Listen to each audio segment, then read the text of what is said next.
Ayo memahami tentang sel. Apa itu sel? Sel merupakan unit terkecil dari makhluk hidup yang mampu menjalankan semua fungsi kehidupan seperti pertumbuhan, metabolisme, dan reproduksi. Jenis-jenis sel prokariotik, tidak memiliki inti sel yang terbungkus membran, contoh, bakteri dan arka. Sel eukariotik memiliki inti sel yang dibungkus oleh membran, contoh, sel tumbuhan, sel hewan, fungi, dan protista. Struktur dasar sel, inti sel nukleus, mitokondria, aparatus Golgi, sitoplasma, retikulum endoplasma ribosom, membran sel.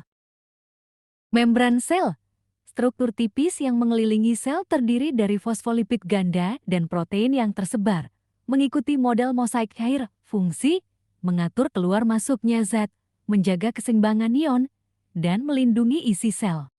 Sitoplasma, cairan kental yang terdapat di dalam sel ini mengandung berbagai organel sel, fungsi, tempat berlangsungnya reaksi kimia penting dan mendukung pergerakan organel.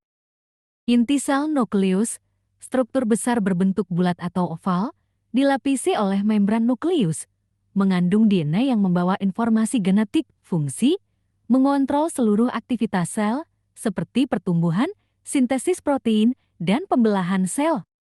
Organel sel lainnya, mitokondria, penghasil energi melalui respirasi seluler, ribosom, tempat di mana sintesis protein berlangsung, retikulum endoplasma memproduksi dan mengangkut protein dan lipid, aparatus Golgi, memodifikasi, menyortir, dan mengemas protein untuk dikirim ke bagian sel lain atau keluar sel. Organel sel lainnya, lisosom, khusus sel hewan, mengandung enzim pencerna untuk memecah zat-zat yang tidak dibutuhkan. Oroplas, khusus sel tumbuhan, mengandung pigmen hijau klorofil yang berperan dalam fotosintesis. Vakuola, kantong besar yang menyimpan air, nutrisi, dan zat sisa, besar di sel tumbuhan, kecil atau tidak ada di sel hewan. Komposisi sel air 70–85, berfungsi sebagai pelarut universal, medium transportasi zat, dan tempat reaksi metabolisme. Protein 10–15, berfungsi sebagai pelarut universal, medium transportasi zat, dan tempat reaksi metabolisme. Lipid 2–5, berperan sebagai penyusun utama membran sel dan cadangan energi. Karbohidrat 1–3, sebagai sumber energi utama, membentuk dinding sel pada tumbuhan selulosa. Asam nukleat DNA dan RNA, berupa DNA dan RNA yang mengatur informasi genetik. Mekanisme adaptasi sel. Pengertian adaptasi sel. Mekanisme adaptasi sel adalah proses di mana sel menyesuaikan diri terhadap perubahan lingkungan atau rangsangan yang tidak biasa untuk mempertahankan fungsi dan kelangsungan hidupnya. Adaptasi ini bisa bersifat fisiologis normal atau patologis akibat stres atau cedera. Jenis-jenis mekanisme adaptasi sel. Atrofi. Atrofi adalah istilah medis yang merujuk pada pengecilan atau penyusutan ukuran suatu organ atau jaringan tubuh yang biasanya disebabkan oleh berkurangnya jumlah atau ukuran sel-sel penyusunnya. Penyebab atrofi: kurangnya aktivitas fisik, misalnya otot yang tidak digunakan karena imobilisasi atau kelumpuhan. Penuaan, atrofi otot dan otak sering terjadi seiring bertambahnya usia. Kurangnya suplai darah atau nutrisi ke organ atau jaringan. Gangguan hormonal, misalnya penurunan hormon estrogen bisa menyebabkan atrofi pada jaringan reproduksi wanita. Penyakit atau cedera, misalnya atrofi otot karena penyakit saraf seperti ALS atau multiple sclerosis. Contoh atrofi. Atrofi otot. Otot mengecil karena jarang digunakan. Atrofi otak. Penyusutan volume otak. Misalnya pada penderita Alzheimer. Atrofi testis.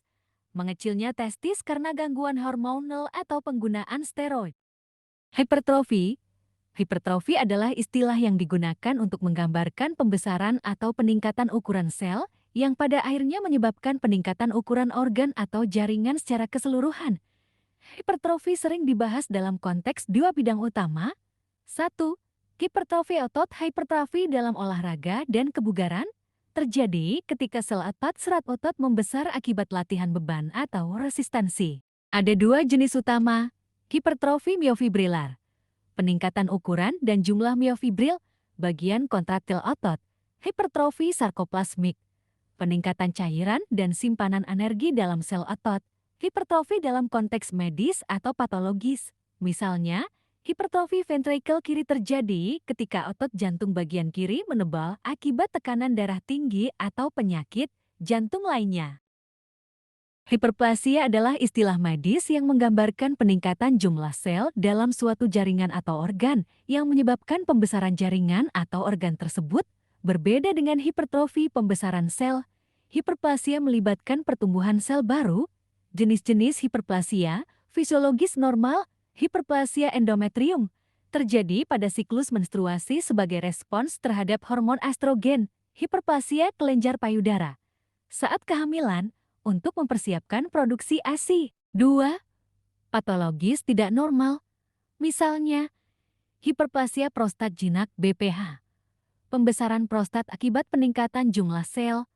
Umum pada pria usia lanjut, hiperplasia endometrium patologis bisa meningkatkan risiko kanker rahim.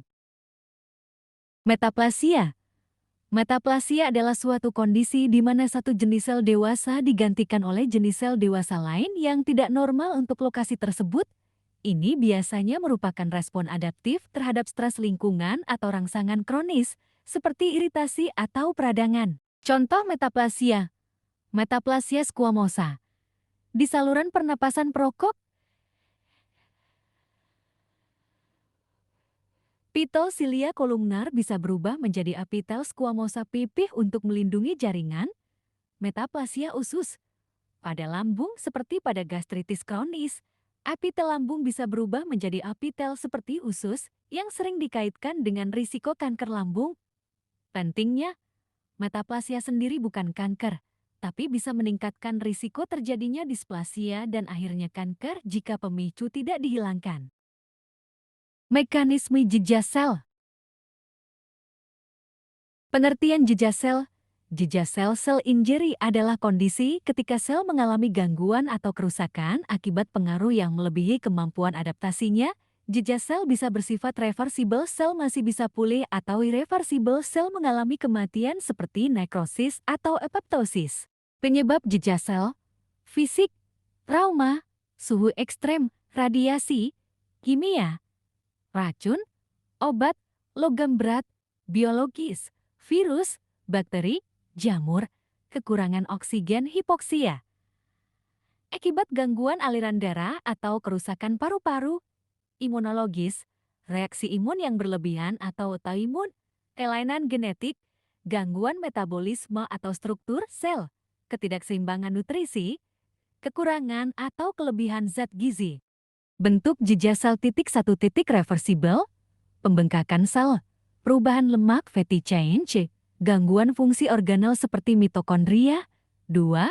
Irreversibel, nekrosis kematian sel secara patologis, sering disertai peradangan, apoptosis kematian sel terprogram. Tanpa peradangan, mekanisme jejak, gangguan produksi ATP, kerusakan membran sel, gangguan keseimbangan ion, terutama kalsium, produksi radikal bebas ROS, kerusakan DNA dan protein. Mekanisme penuaan sel. Pengertian mekanisme penuaan sel. Penuaan sel cellular aging adalah proses bertahap di mana sel-sel kehilangan kemampuan untuk membelah, memperbaiki diri, dan menjalankan fungsi normal. Ini terjadi secara alami seiring waktu dan merupakan bagian dari proses penuaan organisme. Mekanisme penuaan sel. 1. Pemendekan telomer. Setiap kali sel membelah, ujung kromosom telomer menjadi lebih pendek. Ketika telomer mencapai panjang kritis, sel berhenti membelah, masuk fase senescence telomerase. Enzim yang memperpanjang telomer tidak aktif di sebagian besar sel tubuh. Kedua, kerusakan DNA. Akumulasi kerusakan akibat radikal bebas ROS, radiasi, dan zat kimia menyebabkan mutasi. Jika kerusakan tidak diperbaiki, sel bisa berhenti berfungsi atau mati. 3. Stres oksidatif. Ketidakseimbangan antara produksi radikal bebas dan antioksidan menyebabkan kerusakan lipid, protein, dan DNA. 4. Gangguan homeostasis protein. penurunan kemampuan sel untuk melipat protein dengan benar atau membuang protein rusak. Akumulasi protein abnormal dapat menyebabkan penyakit degeneratif. 5. Disfungsi mitokondria. Mitokondria menghasilkan energi ATP, tetapi seiring waktu bisa rusak dan menghasilkan lebih banyak ROS, menyebabkan penurunan energi dan peningkatan kerusakan sel.